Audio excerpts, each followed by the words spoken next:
નાને ગોવિંદ ઓળખ્યા,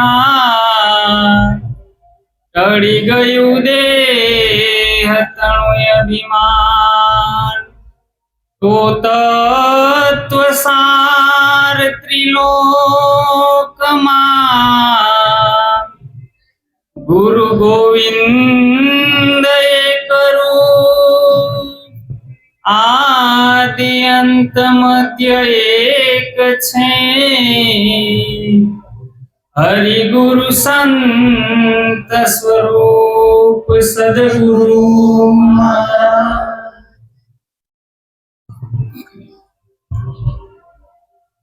આજનું ભજન દયાળભાઈની નિર્વાણ તિથિ નિમિત્તે જે અરસપરસ સંતોને ભેગા કરી અને ભજન સત્સંગનો લાભ આપ્યો,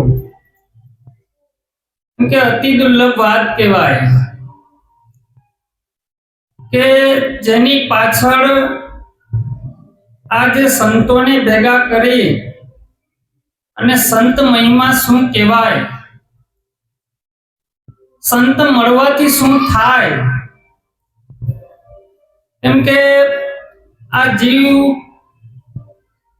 કોઈ કાળે છૂટી શકે, પણ જો કોઈ સાચા સંત મળી જાય, કોઈ સાચા સદગુરુ મળી જાય, કોઈ બ્રહ્મનિષ્ઠ, બ્રહ્મવેત્તા અને બ્રહ્મક્ષોત્રિય, તે પોતાની ઓળખાણ કરાવી દે કે ભાઈ ખરેખર તું આની અંદર છે કોણ, ક્યાંથી આવ્યો અને ક્યાં જવાનો. કેમ કે અનાદિ કાળથી આપણે માતાના ગર્ભની અંદર ધારણ કરીએ અને આ ધરા ઉપર આવીએ અને એક દિવસ આ શરીર છોડી અને મૃત્યુ તરફ જઈએ. પણ કોઈ પૂર્વનો કોઈ આની અંદર જીવ જાગેલો હોય તો એને આને ખબર પડે કે ખરેખર હું આની અંદર છે કોણ. અનાદિ કાળથી હું જન્મું છું, મરું છું, તો ખરેખર આની અંદર મરી હું જાય છે. તો સદગુરુ આની ભાન કરાવે. શું કરાવે? કે ખરેખર આની અંદર કોઈ જન્મતું નથી, કોઈ મરતું પણ નથી, પણ આ દેહ આવે ને દેહ જાય. પણ દેહ છે એ એક પરમાત્માને મળવાનું સાધન છે. કેમ કે કોઈ સાધન અહીંયા આપણે આવવું હોય તો સાધન વગર આપણે આવી શકીએ, કોઈ માધ્યમ હોય. કેવું હોય? એમ સદગુરુ ના દ્વારથી આપને ખ્યાલ પડે કે આવ્યો પણ જાણ્યો નહીં. આ માનવ તનનો મરમ શેર લોટને કારણે આ કોટિક બાંધા કરમ. કેમ કે એક શેર લોટ ખાવા માટે આપણે અનેક કર્મ બાંધતા જાય છે, અનેક કર્મ બાંધતા જાય છે. 5-25 આપણે કર્મ અહીંયા મૂકીને જવાના બદલે આપણે 500 નવા લેતા જાય. કેવા જાય? જ્યારે આ શરીર છોટે એટલે આપણે 500 નવા કર્મ લઈને જાય. પણ સદગુરુએ એવું કીધું કે ભાઈ પૂર્વે જોતા તારે કોઈ કર્મ નતું, તો આ કર્મ લાવ્યો ક્યાંથી? આખો દિવસ આપણે બધા વિચાર કરીએ કે ભાઈ કર્મ તો કરવું જ પડે ને. તો સદગુરુએ અહીંયા કીધું છે કે ભાઈ પૂર્વે તારે કોઈ કર્મ નતું, તું કર્મ લાવ્યો ક્યાંથી? ગીતાની અંદર ભગવાને કીધું છે કે ભાઈ તું શુભાશુભ કર્મ કર.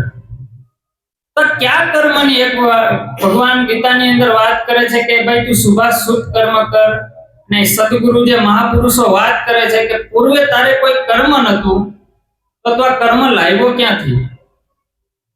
જે શરીર રૂપી જે આપણે જે કોઈ પણ કામ કરીએ છીએ, શરીરથી આપણે જે કોઈ પણ માનીને કરીએ કરતા હોય એની અંદર આપણી શુભ કામના હોવી જોઈએ. કેવું હોવું જોઈએ? કોઈ પ્રત્યે અઈચ્છિત કોઈ કામ થવું જોઈએ. કેમ કે ટોટલી વસ્તુ આપણે શરીરથી કર્મ કરીએ છીએ. કેમ કે જ્યારે સદગુરુનો બોધ આને મળે ને એટલે એને ખબર પડે કે હું શરીર નથી. જ્યારે શરીર ઉપરથી દ્રષ્ટિ હટે, આ ઘાટ ઉપરથી દ્રષ્ટિ હટે એટલે અઘાટે દ્રષ્ટિ જાય, તો ન્યા કોઈ કર્મ છે. કેમ કે આપણે શરીર ઉપર છે ત્યાં સુધી ટોટલી વસ્તુના કર્મ લાગ્યા છે, પણ શરીર જ્યારે બાદ થાય એટલે ત્યાં કોઈ કર્મ છે નહીં. એટલે નરસિંહ મહેતા બોલ્યા છે કે ઘાટ ઘડ્યા પછી નામ રૂપ ગુણ જુજવા અંતે એમનું એમ હોય. જ્યારે આ બધો ઘાટ ઊભો થયો છે તો ઘાટની અંદર આ બધું નામ રૂપ ગુણ ઉત્પત્તિ સ્થિતિ અને લય આ બધું ઘાટની અંદર ઊભું થયું છે, પણ આત્માની અંદર કઈ ઊભું થયું? આત્મા જેમ સેમ છે. કેમ છે? તેને શસ્ત્ર કાપે નહીં, અગ્નિ બાળે નહીં, પાણી ભીંજવે નહીં, પવન સૂકવે નહીં, તો આનો આપણે નિત્ય અનુભવ કેમ નથી થતો? આનો અનુભવ થવો જોઈએ ને. તો આ બધાને આપણે વાત કરી છે સદગુરુએ કે ભાઈ તારું અસલ સ્વરૂપ આ છે, તો ત્યાં આપણું નિશાને લક્ષ્ય રહેતું નથી. હું નથી રહેતું. સદગુરુએ જે નિશાન બતાવ્યું છે કે ભાઈ ખરેખર તું જો આ નિશાને તું ઉભો રહી જાય, શરીર માની તો તારે જન્મ અને મરણ બેય છે. પણ જ્યારે શરીર ઉપરથી દ્રષ્ટિ હટે, જ્યારે કેવળ આત્મા ઉપર દ્રષ્ટિ જાય, કેવી આત્મા ઉપર દ્રષ્ટિ જાય એટલે ત્યાં કોઈ જન્મ મરણ છે? તો આ પ્રાચીના પીપળે આ કૃષ્ણ ભગવાને દેહ છોડ્યો અને મથુરાની જેલની અંદર જન્મા છે, તો એ આવતા જ આવતા ભગવાન હોય તો એક બાજુ ગીતાની અંદર એવું કીધું છે કે હું આવતો નથી, તો આ જન્મી કોણ ગયો અને મરી કોણ ગયો આપણે વિચારતા હોવો જોઈએ ને. ટોટલિંગ વસ્તુ સદગુરુએ હું બતાવ્યું છે, અને વાત કરતા કરતા કરતા જે શેષ વધે ને એ તું, એટલે કીધું છે શેષ અખર ધૂન લાગી વચનનો રણુકાર જંત્રી ભવાની દાસની અને નામનો આધાર. આ શેષ કઈ રીતે છે? આની અંદર શેષ કઈ રીતે છે? દાખલા તરીકે આપણે કોઈ દાખલો ગણતા હોય કે ભાઈ શૂન ભાગ્યા શૂન કરો તો શું થાય? તો કે શૂન. પછી શૂન ભાગ્યા શૂન ગુણાકાર કરો તો શું થાય? તો કે શૂન. તો બધું જેને એની અંદર કોઈ વસ્તુ ઉમેરવાની નથી, જે વસ્તુ કોઈ નાખવાની નથી, તો એની અંદરથી લેવાય શું? શિવજી અને પાર્વતી જ્યારે કૈલાસની અંદર બેઠા અને મગરમચ્છે પૂછણું માર્યું અને એના છાટા છે કૈલાસ પર્વત સુધી ઉડ્યા, અને માં પાર્વતી શિવજીને પૂછે કે આ મગરમચ્છ કેટલો મહાન? તો કે ભાઈ ત્યાં જઈને તમે પૂછી આવો. અને માં પાર્વતી ગયા કે હે મગરમચ્છ તમે કેટલા મહાન? તો કે કેમ બોલનમાં? કે તમે આ સમુદ્રની અંદર પૂછણું માર્યું અને એના છાટા છે કૈલાસ સુધી પૂઈ ગયા, તો કે હું કઈ મહાન છું? કોણ મહાન છે? તો કે આવા તો અનેક મગરમચ્છો લઈને આ સમુદ્ર દેવ છે, ઈ મહાન છે, તમે એને જઈને પૂછો. સમુદ્ર દેવને જઈને પૂછો કે સમુદ્ર દેવ તમે કેટલા મહાન છો? તો કે ભાઈ હું કઈ મહાન છું? તો કોણ મહાન છે? તો કે આવા હાથ હાથ મહાસાગર લઈને માતા પૃથ્વી બેઠા છે, ઈ મહાન છે. માતા પૃથ્વીને જઈને વાત કરી તમે કેટલા મહાન છો? ત્યારે આ મગરમચ્છે પાણી પૂછણું માર્યું છે કૈલાસ સુધી છાટા ઉડ્યા, તો કે ભાઈ હું કઈ મહાન છું? તો કોણ મહાન છે? તો કે આવી પૃથ્વી અનેક લઈને શેષ નાગના ઉપર છે. કોના ઉપર છે? તમે શેષ નાગને જઈને પૂછો. અને શેષ નાગને પૂછે કે શેષ નાગ તમે કેટલા મહાન છો? ના આખી વિસ્તારથી વાત કરી. તો કે ભાઈ હું કઈ મહાન છું નહીં. તો કે આમાં મહાન છે કોણ? તો કે તમારે જો જાણવું જ હોય તો પૂછને આવેલા જાવ. હવે જેવા માતા પાર્વતી પૂછને આયલા ગયા તો શિવજીના ગળાની અંદર નીકળ્યા. ક્યાં નીકળ્યા? અને માં ખીજાણા કે તમારે કેવું ન જોઈએ કે તમે પૂછો થાય ને, એમ આપણે કોઈને પૂછતા. એટલે કીધું શેષ અખર ધૂન લાગી છે. ક્યાં લાગી? જ્યાં કાંઈ નથી ત્યાં ધૂન લાગી ગઈ. અંધકાર ધંધુકારમાં કોઈ નતા ચંદા ને નતા સૂરજ, તે દનકા ભેખ હમારા. કબીર સાહેબ કહે છે સૂરજ બી નતા, ચંદા બી નતા નવલખ તારા, કબીરા તેદન કા ઉદુતામ. તો આ ક્યાં કબીર સાહેબ ક્યાં ઉભા રહીને વાત કરી છે? ત્યાં સદગુરુએ એવી વાત કરી છે કે જેને જન્મ અને મરણ બે સંભવે ને એ તમારું મૂળ સ્વરૂપ છે. કેમ કે ક્યાંક ઊભું થાય ત્યાં પોતે કેવો ઊભો થઈ જાય? ઘાટની અંદર ઊભો થાય. પણ ઘાટની અંદર ઊભો થાય એટલે એનું ભેગું રૂપ આવી જાય છે. રૂપ આવી જાય છે એટલે એનો ગુણ આવી જાય છે, પણ 3 ગુણથી સંતોએ બાદ કરાવી દીધું. કેવું? 3 ગુણથી પર છે. કેમ કે 3 ગુણ જ્યાં સુધી છે ત્યાં સુધી એની અંદર આત્મા સ્વરૂપ હોય. આત્માની અંદર 6 વસ્તુ ક્યારેય ન હોય. આત્માની અંદર 6 વસ્તુ ન હોય એનું નક્કી થઈ જવું જોઈએ આપણે. કેમ કે નામ, રૂપ અને ગુણ, ઉત્પત્તિ, સ્થિતિ અને લય, આ બધી આત્માની અંદર આ 6 વસ્તુ ન હોય ત્યારે પરિપૂર્ણ આત્મા કહેવાય. કેમ કે આત્મા શબ્દ એને દેવો પડે, ખરેખર એ આત્મા કહેવાય. એક ઓળખવા માટેનું આપણે એને સ્થાન આપવું પડે. શું કરવું પડે? કેમ કે જ્યારે સદગુરુનો બોધ અને જેમ સેમ હૃદયની અંદર ધારણ કરે તો એને પેલા નાના મોટાનો ભેદ જાય કે ખરેખર આ વિશ્વની અંદર હું નાનો છું, હું મોટો છું, આ ખ્યાલ જગતનો ખોટો થઈ ગયો. કેવો? આ તો ઘાટે કરીને બધું નાનું મોટું થયું છે. પણ જ્યારે કૃષ્ણ ભગવાનને છાબની અંદર જોખવામાં આવ્યા તો અનેક સોના મુદ્રાઓ બધે રાખી પણ તોલાણા નહીં. પણ જ્યારે એક તુલસીનું પાન મુકાણું, સતનું કેવું, સતનું એક પાન મુકાણું તો ત્રાજુ હરખું થઈ ગયું. એમ સદગુરુએ સમાન દ્રષ્ટિ આપી. કેવી? તુલસીનું પાન કામ કરે, ભગવાનનું કામ કરે. કોઈ નાનું મોટું આ જગતની અંદર છે? આ તો ઘાટે કરીને બધું નાનું મોટું છે એટલે ભેદ ભાંગ્યો. શું થયો? ત્યારે આની અંદર સમદ્રષ્ટિ અને તૃષ્ણા ત્યાગી, જીવા થકી અસત્ય ન બોલે, પરદન નવ જાલે હાથ. આવું જીવન હોય. મહાપુરુષો આવું જીવન જીવતા ગયા. કેવું જીવન જીવતા ગયા? સત્યમય જીવન જીવ્યું. જ્યારે સત્યની અંદર આવે એટલે પેલા સંતો હું કે સત્ય થઈને તમે સતને ત્રાજવો. સતની આગળ નથી બીજું કાંઈ. ભક્તિ કરો તો અરજી પેલા અગમને જાણજો. કેને જાણજો? એની અંદર અગમ શું છે અને નિગમ કોને કહેવાય? કેમ કે ભક્તિ કરો તો અરજી તમે અગમ ભેદને જાણજો.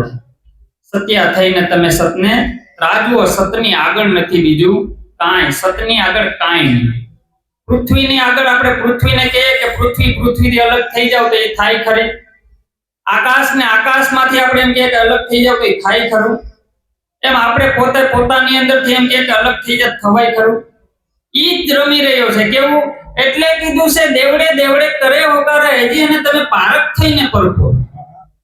કેમ કે એની અંદર પારખ હોવી જોઈએ. કેવી? જેમ દૂધની અંદર ઘી છે પણ એમને ઘી નીકળે એનું મંથન હોય. કેવું હોય? દૂધની અંદર ખાલી એક છાશનું ટીપું પડવું જોઈએ. કેવું? એક છાશનું ટીપું પડે ને એટલે એને પડ્યું રહેવા દેવું પડે. પરિવર્તન થાય. શું થાય? એ અર્જુન, આખો સંસાર પરિવર્તનશીલ છે.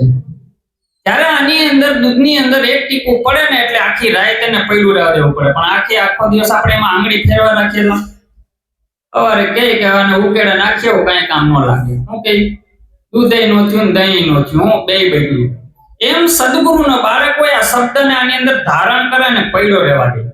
જેમ દૂધની અંદર એક છાશનું ટીપું નાખે ને પડ્યું રહે ને એટલે એનું દહીંમાં પરિવર્તન થાય. કેવું થાય?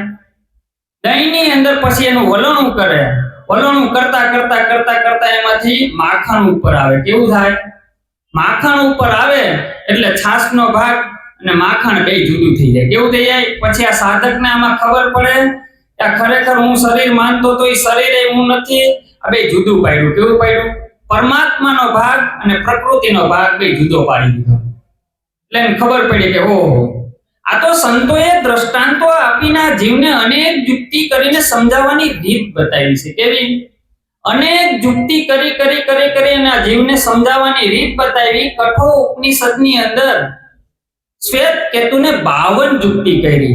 તત્વમસી શ્વેત કેતુ, હવે તમે સમજી જાવ તમે મૂળ સ્વરૂપ આ છો. ત્યારે એને ખબર પડી કે ઓહો, જે અસલ મારું સ્વરૂપ હતું અચળ અવિનાશી, એને ખરેખર કોઈ રંગ નથી, કોઈ રૂપે નથી. પણ જ્યારે આને આપણે કેવો થાય છે? આપણે ભાર માથે લઈ લઈએ છે. કેવો?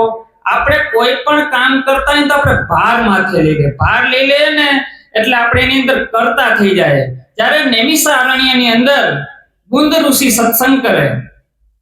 દ્રષ્ટિ અહીંયા રાખો, જે જાતો એને જવા દો, બહુ નજર રાખવામાં. અહીંયા શબ્દ હોય જાય ખબર નહીં પડે. જ્યારે ગુંદ ઋષિ સત્સંગ કરે એટલે સત્સંગની અંદર એને ગરુડ સાંભળતા હતા. ગરુડ જોઈ ગયા કે ઓહો કેવો સત્સંગ. અને ગુંદ ઋષિ એટલું જ બોલ્યા કે કાલ સાંજે આ શરીર છોડવાનો મારો સમય આવી ગયો. આ શરીર છોડવાનો મારો સમય આવી ગયો. અને ગરુડના આ શબ્દ કાને પડી ગયા. કાને પડ્યા એટલે તરત જ કીધું કે ઓ, આવું તમારું મૃત્યુ લખ્યું કોણે? અને પોતાના ખંભા ઉપર બેહાડી અને બ્રહ્મલોકની અંદર જાય છે અને બ્રહ્માને પૂછે છે કે હે બ્રહ્મદેવ, આ બુંદ ઋષિ આવો હારો સત્સંગ કરે ને તમે આનું મૃત્યુ લખ્યું કઈ રીતે? તો કે ભાઈ આ ડિપાર્ટમેન્ટ અમારો છે, આ વિભાગ અમારો. તમે વિષ્ણુ લોકને મળો, વિષ્ણુ ભગવાનને મળો. અને વિષ્ણુ લોકની અંદર જાય અને વિષ્ણુ ભગવાનને પૂછે કે તમે આ બુંદ ઋષિનું આવું મૃત્યુ લખ્યું કેમ? તો કે ભાઈ આમાં અમે કઈ જાણીએ, તમે જાઓ શંકર ભગવાન પાસે. અને શંકર ભગવાન જઈને પૂછે છે કે તમે આનું મૃત્યુ લખ્યું કેમ? તો કે ભાઈ અમારા હાથની વાત, તમે કામ કરો યમના દરબારની અંદર જઈને પૂછો. અને 3 લોકની અંદર પોતે ગરુડ પોતાના ખંભા ઉપર બેહાડીને ફરતા હતા.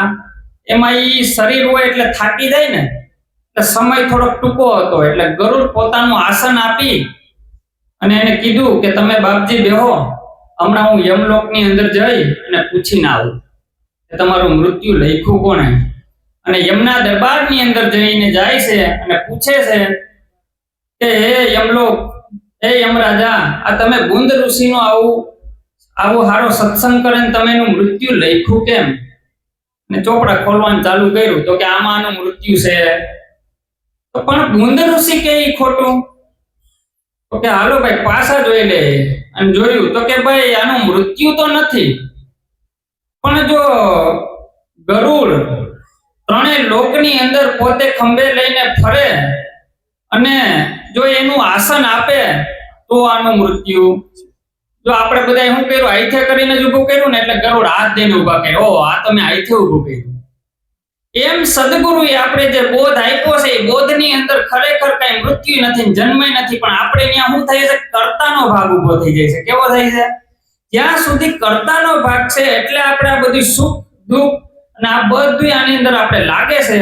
પણ સદગુરુના બોધની અંદર કાંઈ નહીં.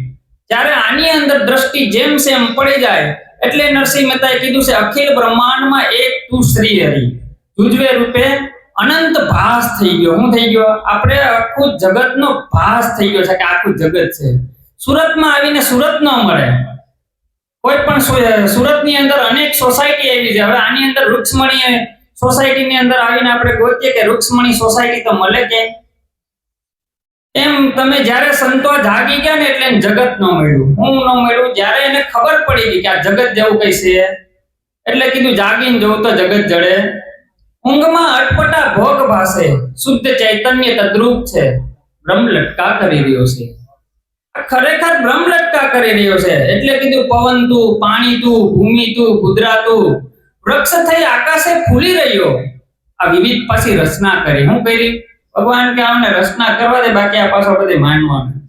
આ વિવિધ રચના કરી, અનેક રસ લેવાને કારણે આ પાછા આપણે ક્યાં રસની અંદર આપણું જીવન ફસાઈ ગયું કે ક્યાં ક્યાંક ખાવામાં રોકાઈ ગયા, ક્યાંક પહેરવામાં રોકાઈ ગયા, ક્યાંક બોલવામાં રોકાઈ ગયા, ક્યાંક આપણે જોવામાં રોકાઈ ગયા. એટલે નગરની અંદર આપણે ભૂલા પડ્યા છે. ક્યાં નગર જોવાની અંદર આપણે ભૂલા પડી ગયા. પણ નગર કોણે બનાવ્યું ન્યા દ્રષ્ટિ જાય.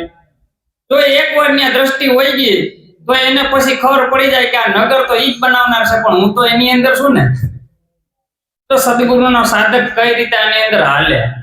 આખો દિવસ કામ કરતો કરતો કરતો કોઈ પણ કામ કરતો હોય, પણ આ જીવ ચાલાકી ન મૂકે. હું ન મૂકે?